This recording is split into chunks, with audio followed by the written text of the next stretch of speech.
ବାପା ଯାହାଙ୍କୁ ଘରର ମେରୁଦଣ୍ଡ ବୋଲି କୁହାଯାଏ, ଯିଏ ପାଖରେ ଥିଲେ ପିଲାମାନଙ୍କର ସାହସ ଦୁଇ ଗୁଣା ହୋଇଯାଏ।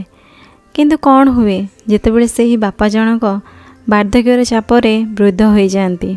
ସେମିତି ଏକ ଘଟଣାକୁ ନେଇ ଆଜିର କାହାଣୀ। ଶେଷ ଯାଏ ଦେଖନ୍ତୁ। ଆଶା କରୁଛି ଆପଣମାନଙ୍କୁ ନିଶ୍ଚୟ ଭଲ ଲାଗିବ।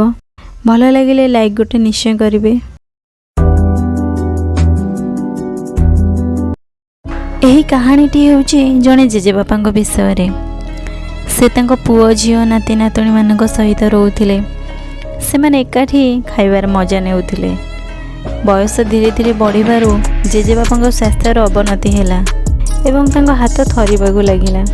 ବେଳେବେଳେ ତାଙ୍କ ହାତରୁ ଖାଦ୍ୟ ଛିଟିକି ପଡ଼ି ସବୁ ଗୋଳିଆ ଘଣ୍ଟା ହୋଇଯାଉଥିଲା। ଦିନେ କିଛି ଅତିଥିଙ୍କ ଉପସ୍ଥିତିରେ ଜେଜେଙ୍କ ହାତରୁ ଖାଇବା ପ୍ଲେଟ୍ ଖସି ପଡ଼ିଲା। ଏହା ଦେଖି ତାଙ୍କ ପୁଅ ଆଉ ସହିପାରିଲାନି, ବରଂ ରାଗିଯାଇ କହିଲା, ମୁଁ ଆଉ ତୁମ ସାଥିରେ ଚଳିପାରିବିନି। ଏଣିକି ତୁମେ ଏକା ତୁମ କୋଠରୀରେ ଖାଇବ। ସେ ଭାଙ୍ଗି ନ ଯିବା ପାଇଁ ବାପାଙ୍କୁ କାଠ ବାସନ ଦେଲା। ବର୍ତ୍ତମାନ ସେ ବୁଢ଼ା ବୋଲି ବୟସ୍କ ଲୋକଟିକୁ ଜଣାଇ ଦିଆଗଲା ଏବଂ ଖାଇବା ଟେବୁଲକୁ ଆସିବାକୁ ମନା କରାଗଲା। ଦିନେ ସନ୍ଧ୍ୟାରେ ସେଇ ପୁଅ ଘରକୁ ଫେରିଲା ବେଳକୁ ଦେଖିଲା ତାର ପୁଅ ଗୋଟେ କାଠ ବାସନ ତିଆରି କରିବାରେ ବ୍ୟସ୍ତ ଅଛି। ସେ ପଚାରିଲା, କାହା ପାଇଁ ଏ ବାସନ ତିଆରି କରୁଛୁ? ପୁଅ ଉତ୍ତର ଦେଲା, ବାପା ଏ ବାସନଟା ତୁମ ପାଇଁ। ବାପା ରାଗିଯାଇ ପଚାରିଲେ, ଏତେ ଜିନିଷ ଥାଉ ଥାଉ ମୋ ପାଇଁ କାଠ ବାସନ କ'ଣ ଦରକାର? ପୁଅ ଉତ୍ତର ଦେଲା, ମୁଁ ଏଇଟା ତୁମର ଭବିଷ୍ୟତ ପାଇଁ ତିଆରି କରୁଛି। ତୁମେ ଯେତେବେଳେ ବୁଢ଼ା ହୋଇଯିବ ଆଉ ହାତରୁ ଖାଇବା ଖସି ପଡ଼ୁଥିବ, ତୁମକୁ ଆଉ ଆମ ସାଙ୍ଗରେ ଖାଇବାକୁ ଦିଆଯିବ ନାହିଁ। ସେତେବେଳେ ତୁମେ ତୁମ କୋଠରୀରେ ଏକା ବସି ଏଇ କାଠ ବାସନରେ ଖାଇବ। ପିଲାଟି ମୁହଁରୁ ଏପରି କଥା ଶୁଣି ସେ ପୁଅଟି ନିଜର ଭୁଲ ବୁଝିପାରିଥିଲା ଏବଂ ସାଙ୍ଗେ ସାଙ୍ଗେ ନିଜ ବାପାଙ୍କ କୋଠରୀକୁ ଯାଇ ବାପାଙ୍କୁ କୁଣ୍ଡେଇ ଧରି କହିଲା, ବାପା ମୁଁ ଯାହା କରିଛି ମୋର ଭୁଲ ହେଇଯାଇଛି। ସେଥିପାଇଁ ମୁଁ ବହୁତ ଦୁଃଖିତ। ମୁଁ ଯେତେ ଦୁଷ୍ଟ ହେଲେ ବି ତୁମେ ସାରା ଜୀବନ ମୋର ଯତ୍ନ ନେଇଛ। ମୋତେ କେବେ ବି ଏକୁଟିଏ ଖାଇବାକୁ ଦେଇନ। କିନ୍ତୁ ମୁଁ ତୁମକୁ ସେତିକି ଭଲ ପାଇବା, ସ୍ନେହ, ସମ୍ମାନ ଦେଇପାରିନି। ସେଥିପାଇଁ ମୋତେ କ୍ଷମା କରିଦିଅ।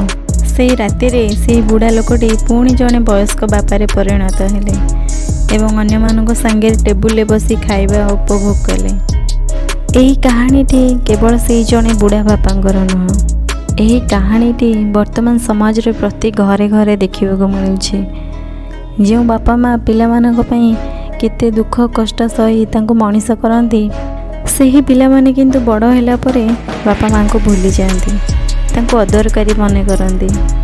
ଯେଉଁ ବୟସରେ ସେମାନେ ପୁଅ ଝିଅ ନାତି ନାତୁଣୀଙ୍କ ଠାରୁ ସ୍ନେହ, ସମ୍ମାନ, ଭଲ ପାଇବା ଟିକେ ଆଶା କରନ୍ତି, କିନ୍ତୁ ବଦଳରେ ତାଙ୍କୁ ମିଳେ ଘୃଣା, ତିରସ୍କାର, କୁବ୍ୟବହାର।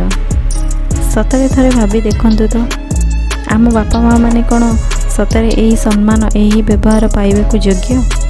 ମୁଁ କହୁନି ଏହା ପ୍ରତି ଘରର କାହାଣୀ ବୋଲି, କିନ୍ତୁ ବର୍ତ୍ତମାନ ସମୟରେ ଅଧିକାଂଶ ବାପା ମାଆଙ୍କ ସାଥିରେ ଏଭଳି ବ୍ୟବହାର ଦେଖିବାକୁ ମିଳୁଛି। ସେଥିପାଇଁ ମୁଁ ମୋର ସବୁ ଭାଇ ଭଉଣୀମାନଙ୍କୁ ଗୋଟେ ଅନୁରୋଧ କରିବି, ସେମାନେ ନିଜ ବାପା ମାଆଙ୍କୁ ଟିକେ ଭଲ ପାଇବା, ସ୍ନେହ, ଆଦର ଦିଅନ୍ତୁ। ବାପା ମାଆ ମାନେ ବୁଢ଼ା ବୟସରେ କିଛି ବି ଚାହାନ୍ତିନି ପିଲାମାନଙ୍କ ଠାରୁ, କେବଳ ଟିକେ ସ୍ନେହ ଆଦର ହିଁ ତାଙ୍କ ପାଇଁ ସବୁ କିଛି ହୋଇଥାଏ।